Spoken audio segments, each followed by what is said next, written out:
everyone. Welcome to World Insight, coming to you from Beijing on CCTV News. I'm your host, Tian Wei. On today's program, two major powers working together, China and the U.S., are currently seeing cooperation in military and also excellent people-to-people exchanges. But political distrust and geopolitical tensions still rock this partnership. What more can be done to deepen this relationship? And a man of musical talent, Chinese-American writer and rock musician Kaiser Kuo shares his experiences of riding the waves of China's contemporary rock scene over the past 25 years. You're watching World Insight. Thanks to the country's rapid economic development, more and more Chinese are able to go overseas for their holidays. The United States, of course, is always a hot destination due to an increasingly stable bilateral relationship. Since China and the U.S. agreed to build a new model of major country relationship, we have seen the fruit of a so-called early harvest, such as the expansion of pragmatic cooperation. At present, the international structure and the conditions in the Asia-Pacific region are undergoing profound and complex changes, but enhancing mutual trust and preventing crisis remains a challenging task. China-US relations always take the spotlight in the international arena. Over the past 8 years, it saw its ups and downs. 2013 was a high point in China-US relations. At the Sunnylands meeting in California, both the Chinese and US presidents had an unprecedented 8-hour meeting. A new model of major country relationship was built, featuring no conflict, no confrontation, mutual respect, and win-win cooperation. Bilateral trade, two-way investment, and people-to-people links also flourished during these 8 years. US export to China almost doubled since 2008. In 2015, China became US's largest trading partner for the first time in recent history. Both sides also work closely on international issues. Last year, China and the US issued a joint announcement on combating global climate change. But tensions between the two great powers have been rising recently. US President Obama's policy, the rebalance to Asia, has coincided with some turbulent times in China-US relations. The South China Sea dispute has caused strain. The U.S. intends to strengthen military relationships with countries like Japan and the Philippines, and U.S. military vessels and aircraft carriers navigated close to Chinese islands and reefs. And over in Northeast Asia, the U.S. plans to deploy a missile defense system in South Korea, exacerbating strategic tensions. Adding to the uncertainty and tension is the heated U.S. presidential campaign. And the world is definitely wondering, what will the future of China-U.S. relations be like? Joining us here in the studio, Mr. Yuan Peng, Vice President of the China Institute of Contemporary International Relations. Welcome, sir. Also, we would like to express our welcome to Washington, D.C. in the U.S., Mr. David Dollar, Senior Fellow with the Foreign Policy and Global Economy and Development Programs with the John Thornton China Center, Brookings Institution. Some strategic issues. Mr. Yuan, strategic distrust has always been an issue. Yeah, always been the issue between U.S. and China, given we have a totally different political system, different value, and also because of disputes on geopolitics. So then we have some deep distrust. However, distrust cannot just be viewed as an obstacle of the relations. I think some strategic cooperation can decrease our distrust. And through the concrete strategic cooperation to expansion our future, trust building. Not only strategic trust, but also economic and trade issues, of course, the focus of the G20. Mr. Dollar, there used to be talks of so-called G2, and of course, China does not want to subscribe to it. But certainly, U.S. and Chinese economy, the driving force of the world economy, that is for sure.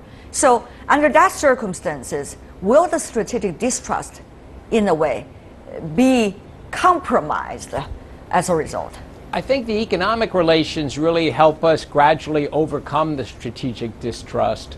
The two countries are going to continue to disagree on some geostrategic issues. I think it's important for us to be practical and focus on areas where we have agreement. Climate change is a great example where China and the U.S. have really worked together and set a great example for the world. And I think on global economic issues, U.S. and China have pretty good cooperation, and we should always be trying to improve that because the economics is largely win-win. So the two sides have a mutual interest in coordinating economic policy, making the world economy grow well. And if we focus on those practical areas where we have mutual interest, I think that helps us manage those issues where we have disagreements. Well, really? Economic and trade issues really likely to lessen us the burden of strategic trust? Or is it likely to increase at this time when you have two economies competing for the market, as they say? Yeah, I agree Mr. Donald's argument, because as the number one economy and the number two economy, we're bound to cooperate. Otherwise, the world economy will have a very elective future. And today we see the world economy in the worst, scenario in past 10 years. All the other powers and the states are watching how these two big giants cooperate. If the U.S. and China can cooperate, then we'll need the world in the bright future. Otherwise, the dark future is waiting for the world economy. And another thing I think U.S. and China can cooperate is to think about how to rebuild the almost collapse of the existing world order. I think when the historical experience suggested that when U.S. and China, think big and do something big things, then the bilateral relations getting much more smoothly, and then the world situation will be more stable and prosperous. Given the fact that it is an incumbent power, the United States, given the fact it is a rising power, history really suggests these two might go against one another in terms of so-called control of who is going to be the pillar of the international governance system. Will the two sides eventually, in the long term, work on that global governance issue Mr. Yuan just mentioned, or they are sleeping on the same bed with certainly very different dreams? I'm optimistic because I think the United States, while it took the lead in developing this global system after World War II, the United States has been very clear that it welcomes reform of the governance of the international financial system. So we pushed for reform of the IMF, increasing China's weight. We welcome the inclusion of China's currency in the IMF's special drawing right. So I think the United States has been quite open to China and other emerging markets playing a greater role. Economics is largely win-win. So we certainly in America think it's in our interest to bring China fully into the global system, as a full partner, no conditions, because we think it's in China's interest to also support this global system. Of course, it'll change over time. No one says the system will be static. China has some interesting ideas about reforming the global economic system. America has to, we have to be open to that. We have to be open to that because China is not just going to sign up to the old system without reform. But frankly, most political leaders in America, and I think the broad populace, they accept the idea that the global system is going to become more democratic in a sense, representing more countries of the world playing an important role there. Mr. Yuan, do we have mechanisms to prevent crisis between China and the United States? I'm especially talking about geopolitical crisis, of course. Yeah, in geopolitical sense, we do have some potential crises, like South China Sea issue, like the deployment of THAAD in South Korea, the Korean Peninsula, the future North Korean nuclear crisis and problems. So we do have some potential crises to manage. But good news is that, first of all, the two top leaders, they have a very sober thinking on how to prevent the crisis from being happening. So the two leaders has a very strategic direction to lead the relation. This is very important. And secondly, at the working level in both countries, working very hard to find some agreements to prevent the crisis. For example, we have signed already the meal-to-meal MOUs, both air and naval. I think this is good to prevent the military crisis from being a real conflict. And like SNED, like people-to-people exchanges, more than 100 different functional dialogues and mechanisms all those mechanisms is a guarantee to the crisis prevention. But still, we don't take this for granted. We still have to working even harder to prevent any kind of Right. crisis. I understand that Mr. Dollar, of course, is an economist, but I do want to ask you this because it is really so much intertwined these days, economies and geopolitical issues between China and the United States. So let me ask you legitimately, what do you think of what Mr. Yuan just said about the mill-to-mill relations? He raised that as a beautiful example as to how crisis could be prevented. But we can see, on the one hand, you do have mill-to-mill exchanges going on. Well, at the same time, it does not prevent the debates, at least, about those thorny geopolitical issues from happening, and probably even some very risky gestures from both sides toward one another. So, Mr. Dollar, what do you make of it? What I hear from U.S. military sources is that the military-to-military relation between the U.S. and China has never been better. So there's quite good communication, and I like his emphasis on working together at what he called the working level. So I think that's really quite critical for avoiding some kind of mistake. There are things that we don't agree on, so you're going to hear a certain amount of hot rhetoric from each side, both about South China Sea and about the Korean Peninsula. But I think at the working level, there's a very good understanding.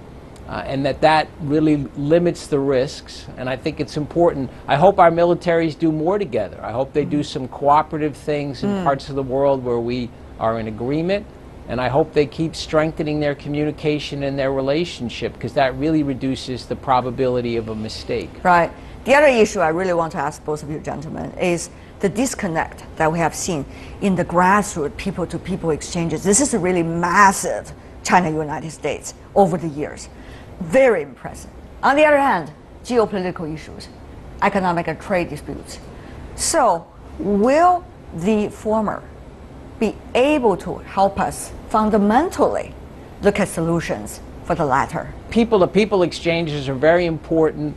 We have more than 250,000 Chinese students in the United States now. We welcome them.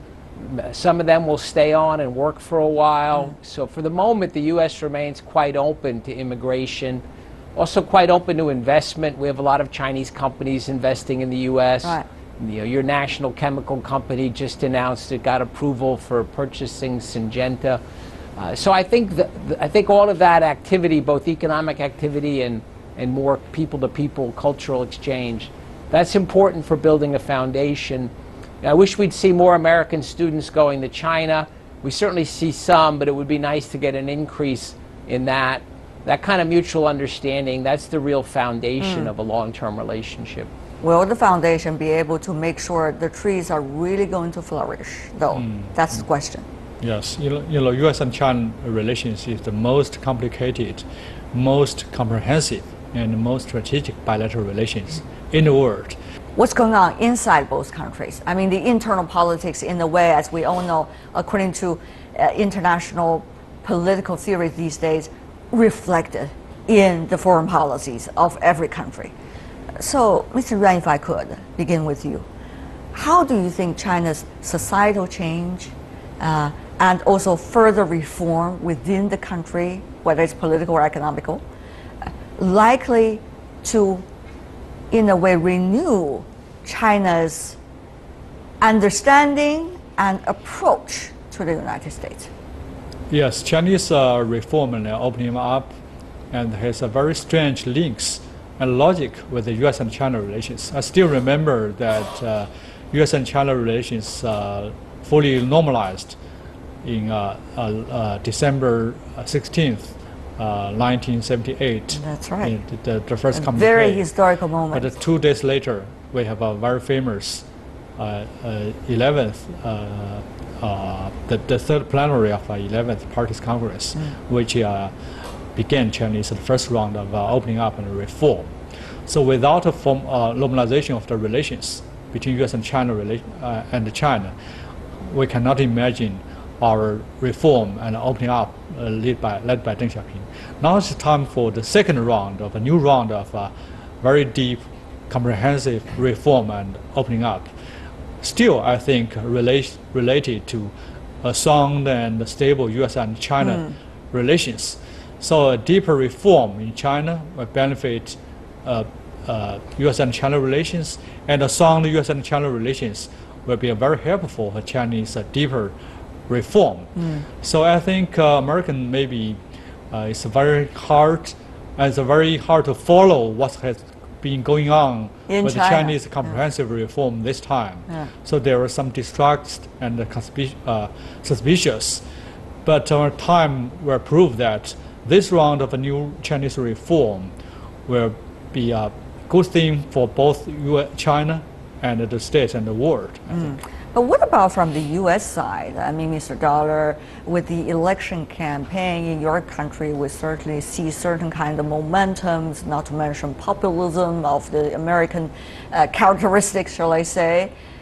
What are the changes going on in your politics internally, and how will they impact on this very potentially significant relations? Right, so there's a lot of concern in the United States about growing inequality, a lot of different factors behind that, but many Americans have turned negative about international trade. I wouldn't exaggerate that. I think most Americans still support free trade, but the number of people in both parties who've become interested in populist protectionist policies, this has grown. So I think it's important for the United States to fight that. We need reforms on our side. We need to spend more money on infrastructure. We need to save more. I think those are really critical things. But then it helps if other big economies like China are making complementary moves. So I agree with Mr. Yuan that China's next round of opening up and reform is very important. If the U.S. and China both pursue our reform agendas, we're going to get better results if we're both reforming, and we're going to get a more balanced growth path, and that'll take away some of this populist sentiment. How will Mr. Obama be assessed in history in terms of his China policy?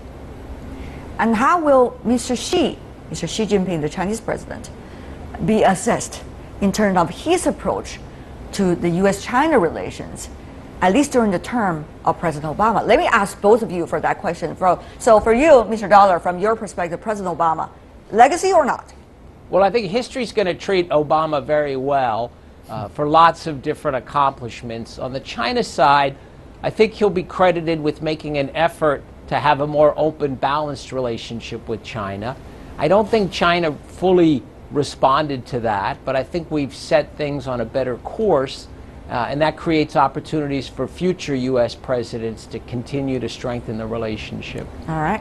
Chinese usually describe the former U.S. presidents as all old-time friends of China. But whether Mr. Obama is going to likely to enjoy that title is a question for now. Mr. Yuan, what do you make of it?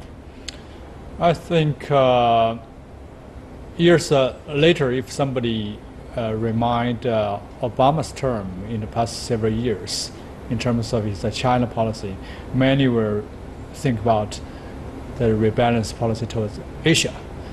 But the problem is that the rebalance to Asia is to against rising China or embracing rising China.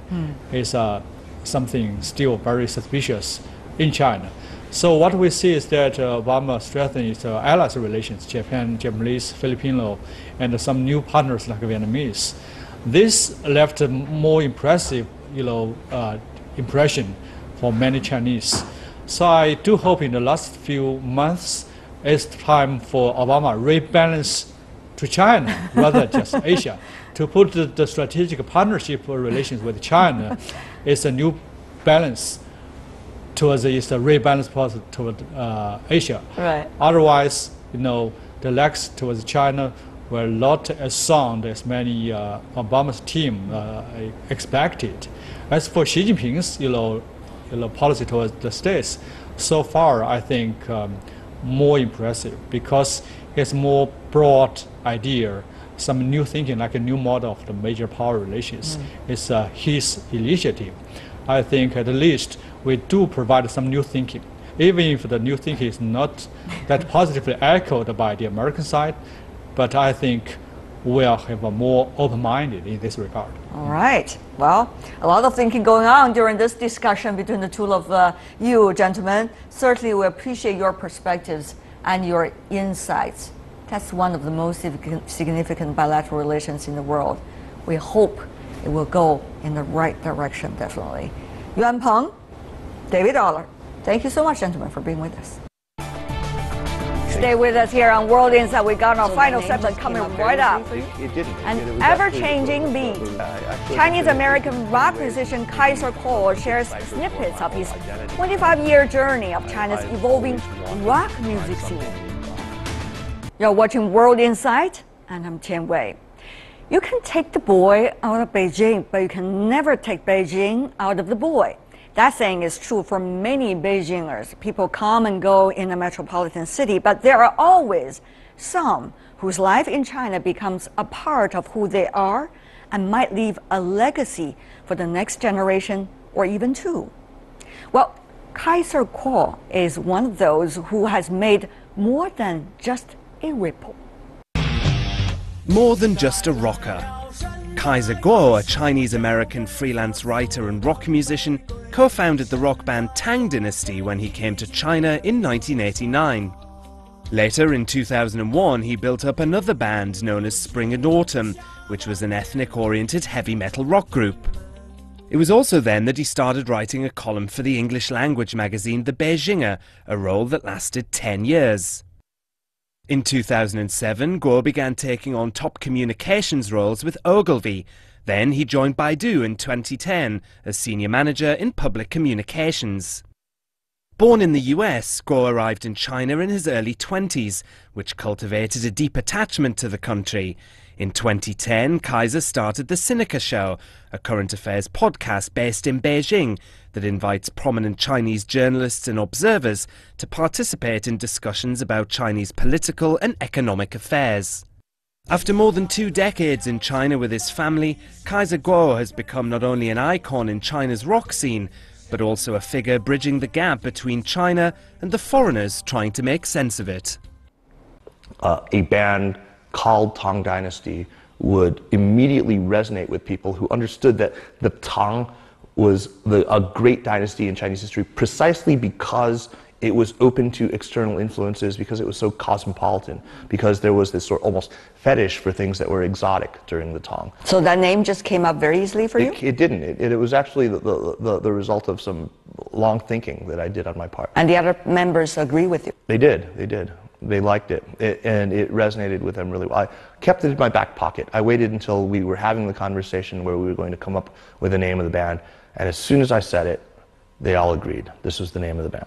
The style of the band or of your music is very much traditional Chinese music or folk music, but in a grand way, combined with so-called Western style heavy metal. Yeah, I actually think that it in many ways is maybe a good cipher for my whole identity, right?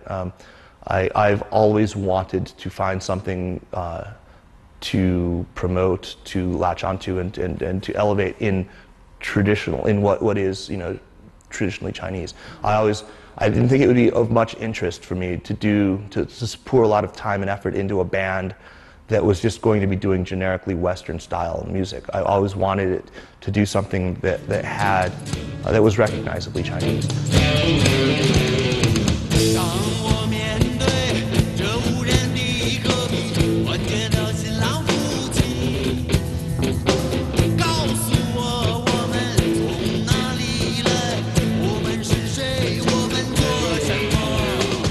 It got popular. Right.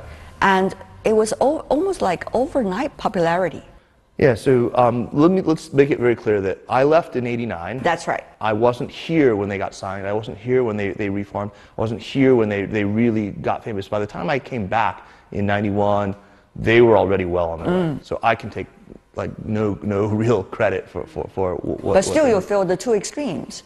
It shaped me. I think one of the things that early moment of sort of stardom did was it made me realize I'm not really cut out for that. I never, after that, I never really thought. How did you realize that? I mean, I think what was the moment? What was the thing? There wasn't a single moment. I think that part of it was just that I never really felt like this was what I wanted to do with my whole life. I never felt like this was going to be enough for me. I mean, it didn't have. Well, I mean, I don't want to sound. I think honestly, I felt like it was. Sure, I was going to be impactful, but I was a foreigner. I didn't want to be a missionary. I didn't want to feel like that. But also, I wasn't cut out for that life. I mean, I may appear to be, you know, a kind of all-night partying rock and roller. I live a very kind of normal upper middle class person's life. I read a lot. You're a writer. I write. I spend an unhealthy amount of time on social media. I mean, I do a lot I'm interested in things other than music, for sure. I mean, music is actually not so high up on my list of things that I want to leave to this world. So you don't think that is the life you want? And also, you know, just that lifestyle. I'm not just constitutionally cut out for it. You know, I like 7 or 8 hours of sleep a night. I don't really thrive well on that. I can't just eat ramen and then, you know, it's a pretty wild life. And I'm a pretty, well, conservative person in a lot of ways. Back in the 1990s, what was it like? It was wonderful. It was. I think I still think back with great fondness on those times. There were maybe 100 people involved in what's called the Yaowenchuar, the rock circle, and this includes the musicians themselves and the hangers-on, the producers, insofar as there were any, the people who owned venues.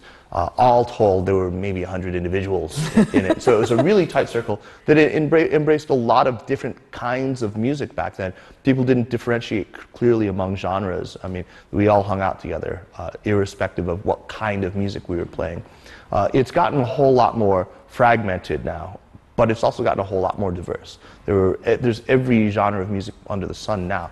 But back then, I think there were a lot of problems, though. I mean, part of it was that there was so much interest in it.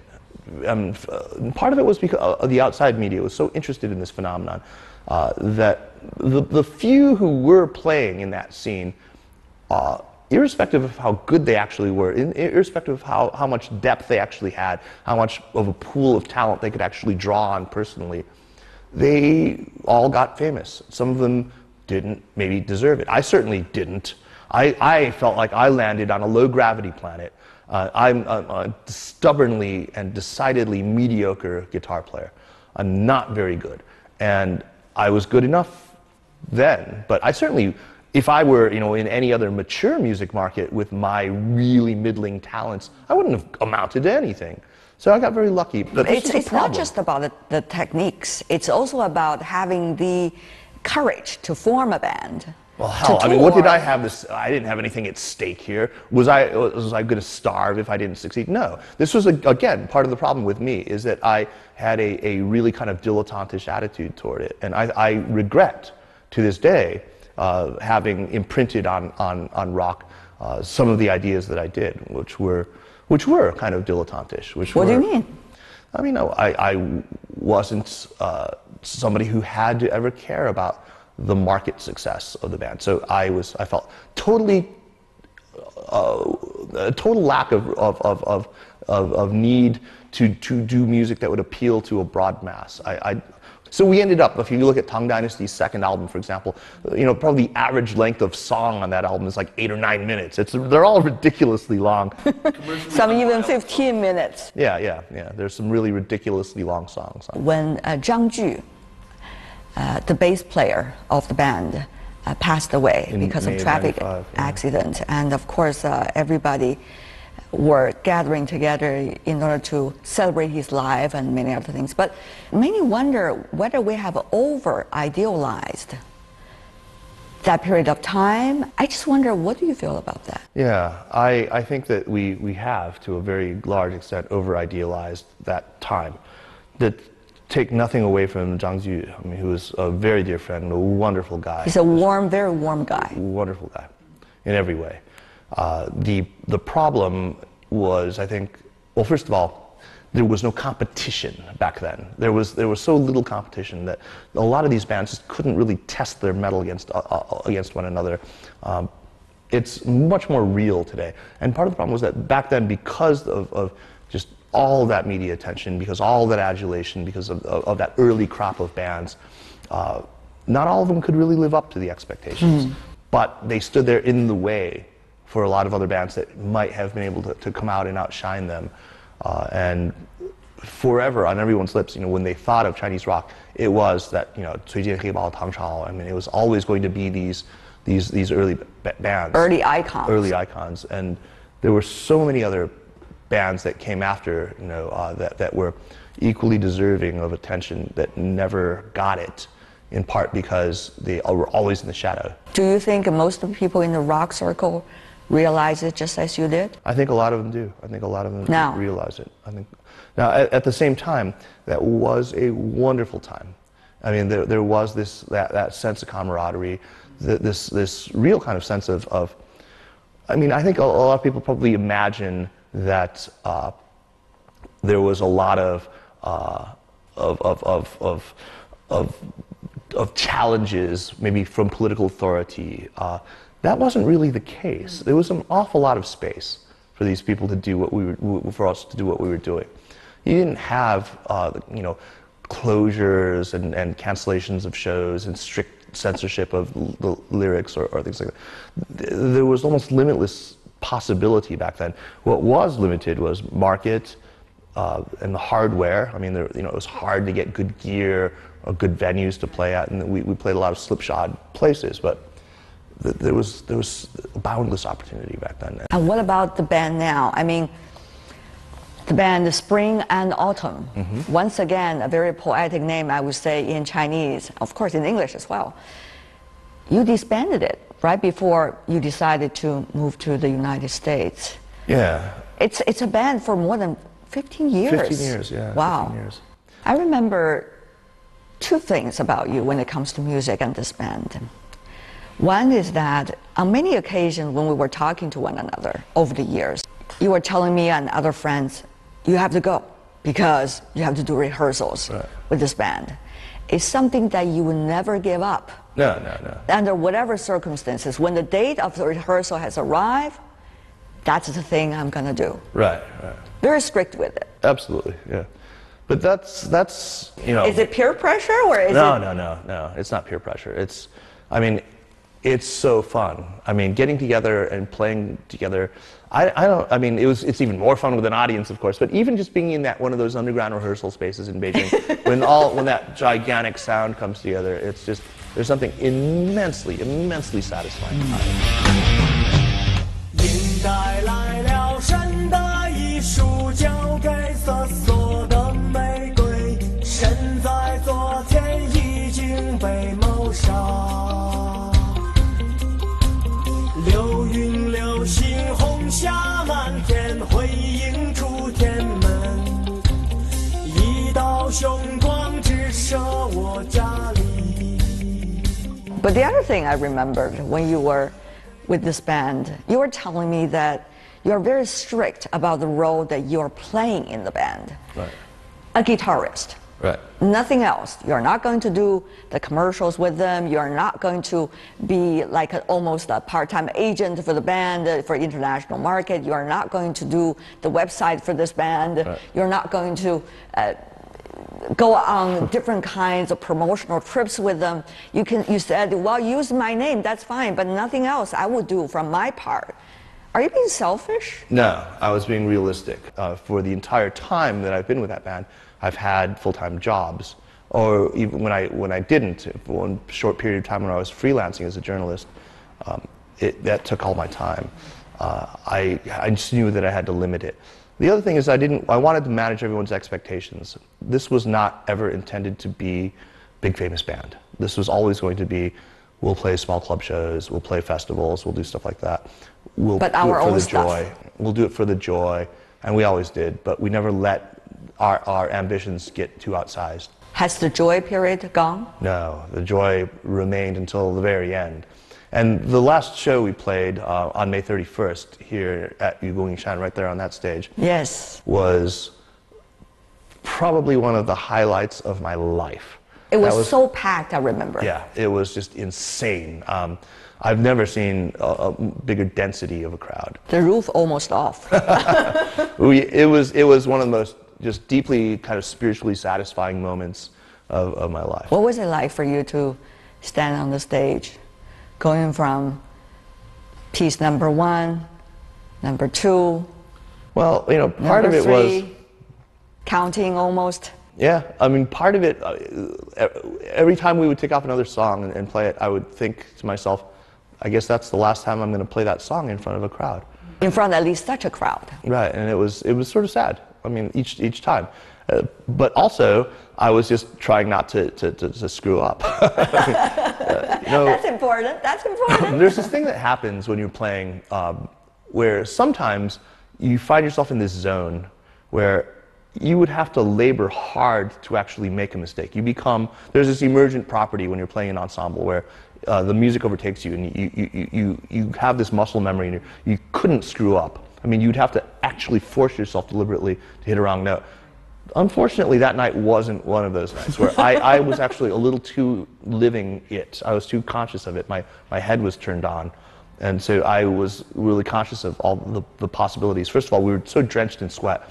It was like playing underwater practically. I mean, I was like, you know, so there was a lot of possibility that I would, you know, slide past the note that I was looking for or things like that. So I had to be thinking.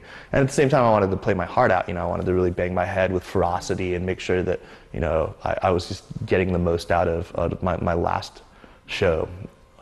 What was the last 2 songs? The last 2 songs were Tianxia. The English name we gave it is the Sub-Celestial, and it's in very many ways it encapsulates what we wanted to do with Chunqiu. It has that kind of dualism. It has some really, really pretty, almost classical sounding parts in it, and then some ferocious, really headbanging metal in it. You know, the Chun and the Qiu. The kind of yin-yang dualism that we wanted. And it has a lot of very, very, very deeply Chinese stuff in it. The main riffs, the main motifs in it are all in a kind of strict Chinese pentatonic scale, but with interesting takes. It's supposed to evoke kind of horse-borne warfare. I mean, it has a lot of sort of just galloping sounds in it.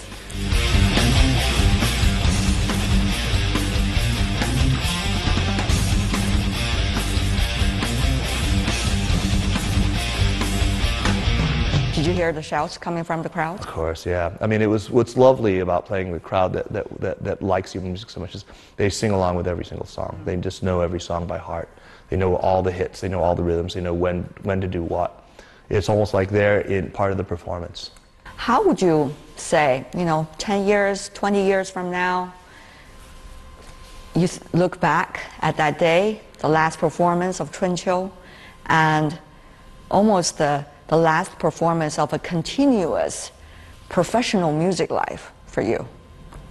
Yeah, I'll probably, you know, mist up a little bit. I'll probably, you know, wipe away a little tear, but I'll have a rueful smile. I mean, I'll certainly miss it. There's just no question. Already I do. I mean, the afterglow of that. I mean, I feel like, you know, it's like when you're deeply in love with somebody, but they're, you know, in high school, but they're going away to college, or so are you, and you know that you have to break up. It's the sensible thing to do, but you love each other. But you made the decision yourself. But you make the decision yourself, right? Well, that's Kaiser Kuo, a Chinese-American writer and rock musician who has just left China after 25 years staying in this country. And that is all the time we have for today. If you'd like to see more of the program, visit our website. Just type in World Insight CCTV News into your search engine. You'll be able to find us. Or you can also check out our YouTube channel. From me, Tian Wei, and everyone on the World Insight team, thanks for watching. And tune in again next time for more insights from across China and around the world. Good night.